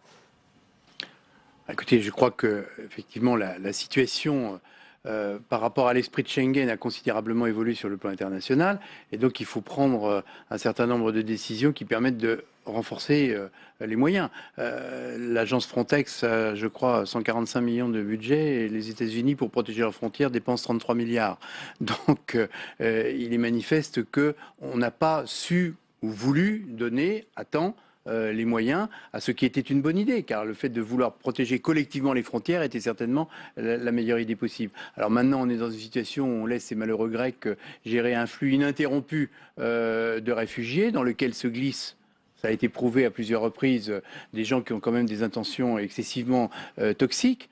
Donc il faut reprendre le problème à zéro et tenter de donner à cette organisation européenne les moyens, faute de quoi on va voir la multiplication de ces barbelés et de ces murs. Il y a à la fois, Pierre Berthelet, ce contexte de crise migratoire, mais aussi ce contexte d'attentat. Alors est-ce qu'une réforme de l'espace Schengen permettrait de rendre la lutte antiterroriste plus efficace selon vous ? J'ai envie de vous dire, les deux sont liés. J'ai écouté le projet de résolution du Sénat et il est évident qu'elle va dans le bon sens. Rappelons-nous, la Commission européenne a présenté, là, il y a quelques semaines, également un rapport en disant que maintenant il fallait mettre un terme à la politique du laissez-passer. Ce qui signifie que de toute façon maintenant il était temps que les États ne rétablissent plus de manière unilatérale leur contrôle, ce qui s'appelle plutôt une mosaïque de rétablissement des contrôles aux frontières, mais au contraire que ça se fasse de manière coordonnée. Et effectivement, l'idée maintenant qu'on ait, je dirais, un projet de corps européen de garde-frontières, j'ai envie de dire enfin, ça fait 15 ans qu'on l'attend et les attentats permettent d'accélérer les choses. C'est vrai que la sécurité, finalement, reste la prérogative au niveau national, Jean-Yves Lecomte. C'est toute la difficulté. C'est que ce soit sur les aspects Dublin ou que ce soit sur les aspects sécuritaires, finalement, lorsqu'on a mis en place Schengen, on a laissé les États souverains constituer ensemble un espace de libre circulation. Aujourd'hui, ce qu'on doit constater, c'est que face aux défis, le Luxembourg et la Grèce ne sont pas au même niveau. Et pourtant, ils sont traités de la même manière dans les règlements Schengen aujourd'hui. C'est la raison pour laquelle il est important de pouvoir avoir une espèce de force supranationale qui aille d'elle-même, qui soit capable d'aller elle-même là où il y a un sujet, et en même temps que pour ce qui est des demandeurs d'asile, qu'on puisse aller, parce que c'est la contrepartie finalement. À partir du moment où il y a une politique commune de contrôle, on ne peut pas laisser la Grèce gérer tous les demandeurs d'asile qui arrivent pour l'ensemble de l'Union européenne sur le territoire de la Grèce. Donc il faut aussi une répartition différente. Tout ça est lié. Il y avait une cohérence dans le système précédent. Sauf que face aux défis actuels, cette cohérence-là n'est plus d'actualité. On peut évoluer de manière pragmatique, mais il faut savoir vers quoi. Ouais. Est-ce que ça veut dire que c'est vraiment la fin de Schengen, on ne retrouvera plus jamais ce système ? Plus jamais, c'est beaucoup dire. En tous les cas, moi je pense qu'il faut s'adapter aux circonstances actuelles. Effectivement, ne plus laisser des États, et singulièrement des États qui ont des moyens financiers modestes. Moi j'avais été au titre de la commission inspecter les frontières Schengen en Slovaquie. La Slovaquie avait été montrée du doigt pendant des années parce que c'était une véritable passoire. C'était un pays qui a 80 km de frontières Schengen, et avec l'Ukraine de l'autre côté. Ils ont fait d'énormes efforts et quand on était au bout des 80 km, on voyait du côté de la Hongrie, ça rentrait quasiment sous nos yeux sans aucune difficulté. Alors on a envie de se dire, est-ce qu'on peut laisser un système comme ça ? Il faut voir physiquement comment les choses se passent. Et donc je pense qu'on n'est pas prêt de revenir en tous les cas à l'état initial qui avait présidé à l'esprit de Schengen. Pierre Berthelet, c'était rappelé par Jean-Yves Lecomte au début de ce débat, à la fois un contrôle des frontières extérieures, mais est-ce qu'un contrôle des frontières au niveau national, un retour est envisageable selon vous ? On y est déjà, puisque les États utilisent leur clause de sauvegarde. Il faut juste savoir, c'est que pour l'instant, tout ça est légal. C'est-à-dire tout ça est prévu par le Code frontière Schengen. En revanche, ce qui est inquiétant, et d'ailleurs la Commission européenne l'avait montré, c'est la question de ces contrôles qui durent de manière permanente ou quasi permanente. Là, la question des contrôles indéterminés, en tout cas pour une durée indéterminée, pose réellement problème sur la viabilité de Schengen. Juste un point par rapport à ça, il faut simplement voir qu'à l'heure actuelle, on vit quand même une crise sans précédent, à savoir la crise terroriste plus la crise des migrants. C'était pas prévu, le code Schengen n'avait jamais envisagé ce genre de choses. Il est évident, il y avait juste une image qu'un journaliste avait utilisée, qui à mon avis me semble pertinente, c'est l'idée que l'Union européenne, elle crée des péniches pour aller sur les fleuves. Et là, tout d'un coup, on met ces péniches sur la mer et dans les cas de tempête. Forcément, ça marche pas. On sait qu'il y a une réunion d'urgence se tient cet après-midi à Bruxelles avec les ministres de l'Intérieur, mais aussi de la Justice. Est-ce que cette question de l'espace Schengen, on sait que c'est peut-être pas la priorité des priorités aujourd'hui, on va beaucoup parler du PNR aussi, peut être abordée selon vous et doit l'être ? Tout ça est lié. Si tout ça est lié, comme je le disais tout à l'heure, l'union fait la force. Il faut qu'on soit solidaire. Toute tentative pour répondre aux inquiétudes de la population, d'imaginer ou de faire croire qu'en mettant 3 policiers à la frontière nationale, ça va changer quelque chose, sont absolument juste de la communication. Ce qui est essentiel, c'est de, premièrement, bien contrôler l'extérieur, avec humanité pour les demandeurs d'asile et les exilés, et d'être capable de répondre à ça. On a besoin de la Turquie pour ça, on l'a vu, Jean-Yves Lecomte. Analyser l'ensemble des difficultés en termes d'interconnexion de fichiers, de différents. J'en ai encore découvert cet après-midi sur la manière dont on pouvait contrôler les passeports. Il y a des choses absolument aberrantes. C'est-à-dire et on a absolument besoin concrets, de renforcer. Mais écoutez, il n'y a même pas une base passeport commune sur l'ensemble de l'espace de l'Union européenne. On a énormément de fichiers différents, nationaux et européens, qui ne sont pas interconnectés. Le système d'information Schengen est un échec, c'est ce que vous dites. Tout ça, comment voulez-vous pouvoir traiter les choses dans telle situation ? Par contre, Si là, on remet les frontières, ou on essaie de remettre les frontières, on commence à se renvoyer les patates chaudes d'un pays à l'autre, on va avoir des zones de non-droit à toutes les frontières, on aura des passeurs partout, ça sera de l'économie grise et du crime organisé à toutes les frontières. C'est exactement ce qu'il faut éviter. Mais pour cela, il y a absolument besoin de renforcer un certain nombre de choses en termes d'interconnexion de fichiers. C'est aujourd'hui une base passeport commune à l'ensemble de l'Union européenne. Ça fait partie aussi des choses. Vous le découvrez ça en même temps, Christian Cambon ? Moi j'ai été interpellé par la déclaration de Mme Clinton, qui sait quand même de quoi elle parle. Elle dit il y a plus de coopération entre les services américains et les services français, entre les services américains et les services belges, qu'entre les services belges et les services français. Ça interpelle et ça pose quand même des difficultés. Par ailleurs, je pense qu'on a aussi d'autres progrès à faire en la matière, parce qu'on met beaucoup de technologie, on peut maintenant passer les passeports dans un petit espace, tout ça va très vite, mais je pense qu'il y a le facteur humain, la dimension humaine. Je pense que l'expérience israélienne du reste est très intéressante.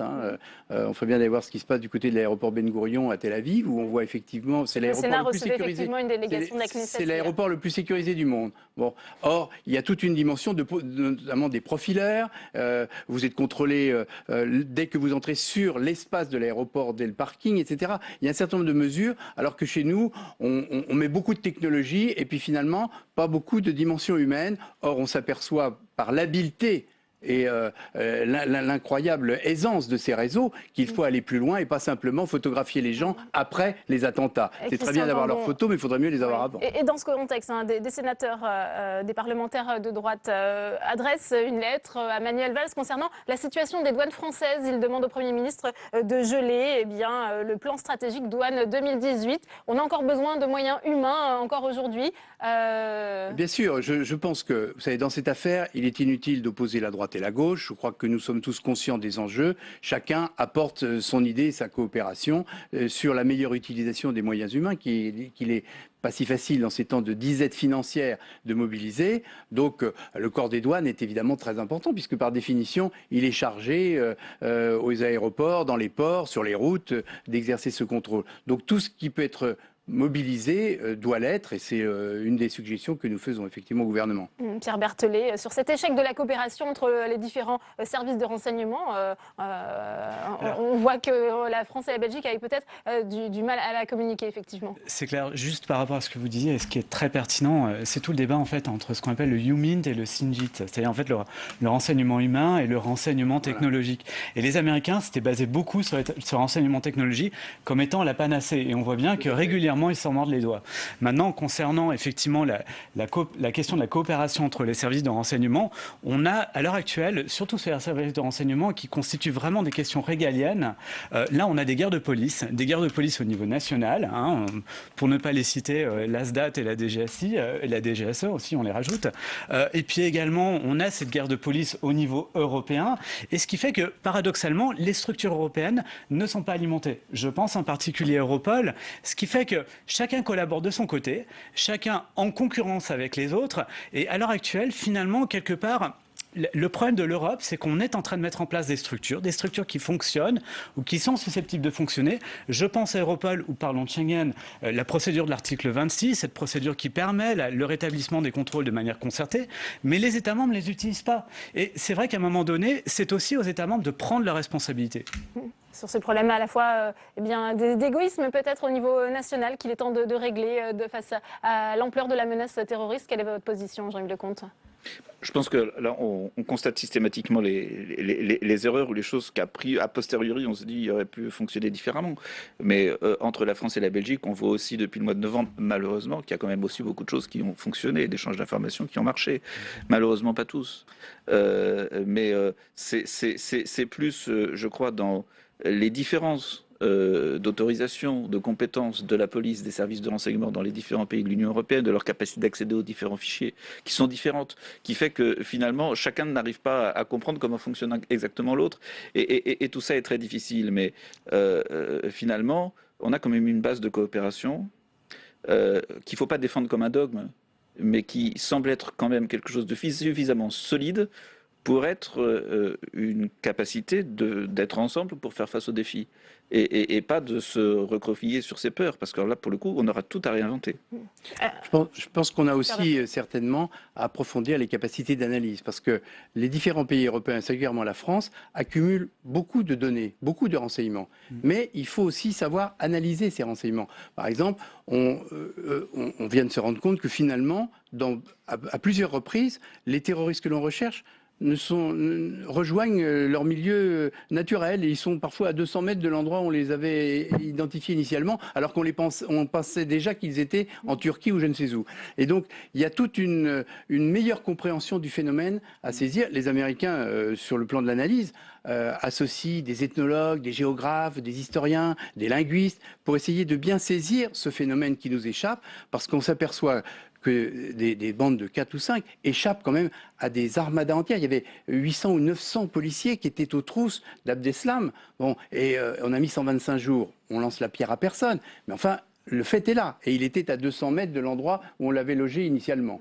Donc Schengen, Pierre Berthollet, ne pas non plus être le seul bouc émissaire finalement de cet échec dans la lutte contre le terrorisme. Tout à fait. Et il faut bien voir, c'est que concernant la question de la lutte antiterroriste, il y a des problèmes au niveau de la collecte, il y a effectivement des problèmes au niveau de l'analyse. Pensons par exemple que Europol se plaint régulièrement, et via notamment le coordinateur pour la lutte antiterroriste, en disant mais voilà, moi je voudrais faire de l'analyse, j'ai les analystes, mais je n'ai pas l'information parce que les États membres, les services de renseignement, les services de police ne me donnent pas l'information.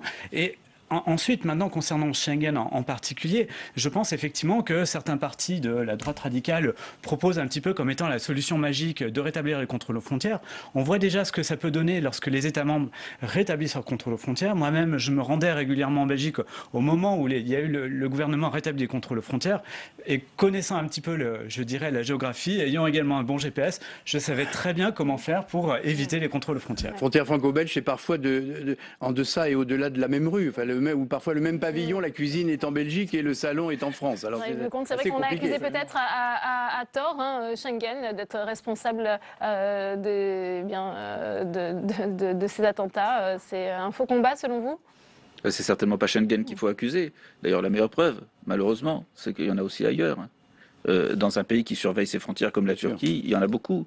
Et puis on voit bien que les terroristes, ils ont souvent la nationalité du pays dans lequel ils opèrent. Donc c'est pas une question, malheureusement, d'intervention étrangère, donc juste de surveillance des frontières. Et par conséquent, au contraire, s'appuyer sur la coopération qui a déjà été constituée et créée pour la renforcer. Et aussi pour être capable, ensemble, de mieux coopérer avec les services extérieurs.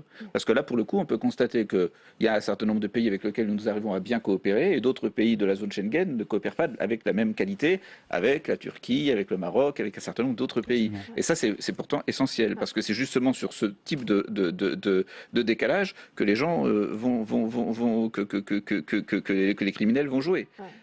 Christian Cambon, est-ce que vous êtes optimiste pour justement améliorer la coopération entre les États membres ? On voit que l'Union européenne est fragilisée aussi à la fois par ces attentats et cette crise migratoire. Oui, il vaut mieux être optimiste d'une manière générale, surtout si vous êtes parlementaire. Sans ça, il vaut mieux arrêter. Ceci posé, la problématique du PNR, qui permet d'identifier ceux qui circulent en avion, et on voit sur différents bancs, pour des raisons qu'on a du mal à comprendre, que le Parlement européen fait obstacle à une meilleure saisie, une meilleure connaissance et identification des passagers. On se demande pourquoi. Il faut que tout le monde s'y mette. C'est pas une question. La pauvre Belgique ne peut pas être montrée du doigt. Elle fait ce qu'elle peut avec les moyens qui sont les siens. Il faut que tout le monde se rassemble pour essayer de renforcer partout où c'est possible ce dispositif et effectivement protéger les frontières extérieures et beaucoup mieux partager, beaucoup mieux partager les renseignements. Nous, on a reçu à la Commission de la Défense et des Affaires étrangères le directeur du renseignement extérieur et du renseignement intérieur, la main sur le cœur. Ils ont promis, juré qu'ils coopéraient. Mais on sait bien que les réalités par le passé ont été un tout petit peu différentes.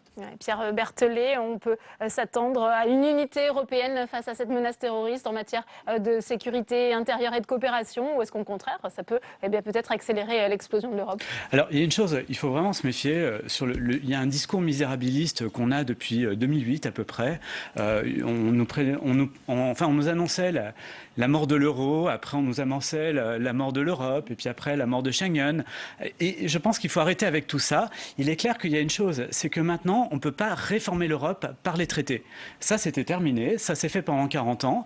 Maintenant, je pense que l'Europe évolue, elle change aussi avec les crises, mais il faut bien comprendre que les crises, et c'est peut-être là où il faut renverser le raisonnement, c'est que les crises sont au contraire un moyen de progresser. À chaque fois, on se dit, mais les crises vont détruire l'Europe. Pas du tout. Au contraire, c'est plutôt salutaire, et il faut bien comprendre que les États membres, lorsqu'ils veulent transférer les compétences, ils ne se lèvent pas un beau matin en disant, bah tiens, aujourd'hui, j'ai envie de donner des compétences à l'Europe en matière de protection des frontières.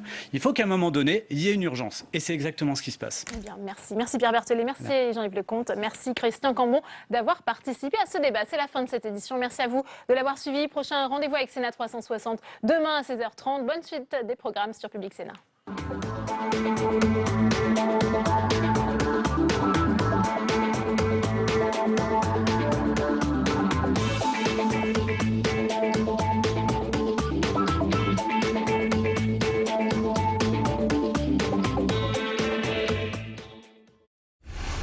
Public